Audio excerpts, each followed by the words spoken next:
How you doing, everyone? Sean O'Kane here with ChipEstimate.com and ChipEstimate TV. We're here at the 55th Design Automation Conference in San Francisco at Moscone West. It's a beautiful day in San Francisco. Let me just tell you a little bit about ChipEstimate.com. We're an IP portal or ecosystem comprised of over 200 of the world's largest IP suppliers and foundries, and we're all working together to help this worldwide design community, like yourselves, to become more profitable and successful by exploring and searching for the most up-to-date silicon-proven IP available on the market, which is also listed on ChipEstimate.com. With me today is Krishna Balachandra. He is the product marketing manager with Synopsys, and Synopsys also has their complete IP catalog listed on ChipEstimate.com. So our topic, thank you for joining us. My pleasure. Our topic today is one-time programmable OTP NVM IP for consumer, mil-aero, and automotive SoCs. These are very, very hot topics, especially at DAC this year.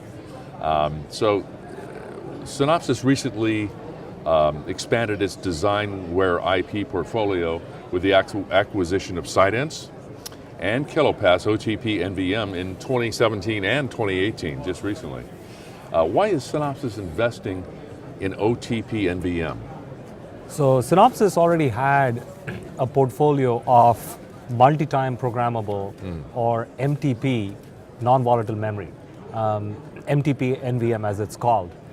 And Synopsys then saw that there's a market not just for reprogrammability, but for reducing the area and the power and getting a kind of a non-volatile memory on chip that's highly secure and reliable, and that was OTP, or one-time programmable memory. So Synopsys could have either developed it on its own, or we could have acquired some companies, and we decided to go get the leaders in the space. And so we acquired two companies in quick succession to expand the portfolio to complement the MTP memory. And now we have a portfolio of all the NVM IP that a customer potentially needs on a design. Right. What's the advantages and the importance of OTP? So OTP versus, let me talk about OTP versus MTP. Right. So you would use MTP if you have to program something over and over again, like let's say in some of the applications where you're changing the firmware and you want to do it repeatedly over the air, then you might want multi-time programming. But there are other applications where you just want to program it once. And an example is a chip like something that does financial transactions in a secure way. Like you've heard of Apple Pay and Google Pay. So those type of applications, I'm not saying those exact ones, but those type of applications require that you store some kind of encryption key deep inside the chip so that it's not hackable. Versus if you have it implemented in software, as we all know, we're all exposed to software hacks all the time. And this inherent need for security and making it as unhackable as possible has led to a need for OTP across a variety of applications. So that's just one example. And there are many other such examples that I can go through if you'd like. Oh yeah, but and we may touch on that a little bit later, but designers face a challenge of creating a secure, we talked about that, secure, cost-effective, low-power, and reliable designs.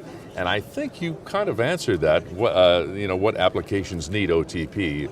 So, well, I can talk about some more. Yes. Because OTP is also needed for things like trimming. Like you have an analog device, like a power management IC. And what happens is you create it at the factory, and then you might want to adjust it just a wee bit once it's in the field, and you might want to program it just once to calibrate it. Okay. So this is an example. I see. Or you might have some analog devices or gadgets that over course of time there's a drift in what has been set at the factory. And so you might again want to tune it a little bit. And so for that reason you might want to set it. So these are some other examples. And so let's go a little bit deeper about the characteristics of a good OTP. Sure. Okay. Yes. Characteristics of a good OTP. So a good OTP has to be, first of all, available I think the first criteria for a customer is it's available on the particular process node, the foundry on which it's being designed. Right. It's got to be qualified, because if you have not run all the silicon qualification and characterization, and the IP is integrated as part of a chip, if the OTP fails, then your chip functionality might be compromised. Right. So the characteristic of a good OTP is it's being available in a highly qualified format. And especially for the automotive industry, this implies, and I'm kind of jumping ahead again. No, that's our next question, but go ahead. What I was going to say is high temperature is very important. Right. And in mil-aero applications, low temperature is very important. So since you have to program, you might have to program it in the field. It's not just about reading the data at a low temperature or a high temperature, but it's also being able to program it at a low temperature or high temperature. And so you've got to be able to do that. So if you're talking about a military application or something that's in outer space, it's got to work at those really low temperatures, for example. And in an automotive application, you have the drivetrain that's really, the chassis is really hot. So it's got to work under those conditions, and so it's got to be qualified for that. So any other reliability issues that you can talk about regarding NVP, OTP, specifically for the automotive industry and applications? Yeah, so EM analysis is becoming important, electro-migration analysis, and this is particularly impacting the automotive industry because there's a lot, in the car there's a lot of magnetic fields, and so an OTP that is more resistant to such things would be more desirable to have. Okay. So that's another example of it. Perfect. This was a good conversation. Thank you so much. My pleasure. And for joining us today, the second day at the Design Automation Conference. So for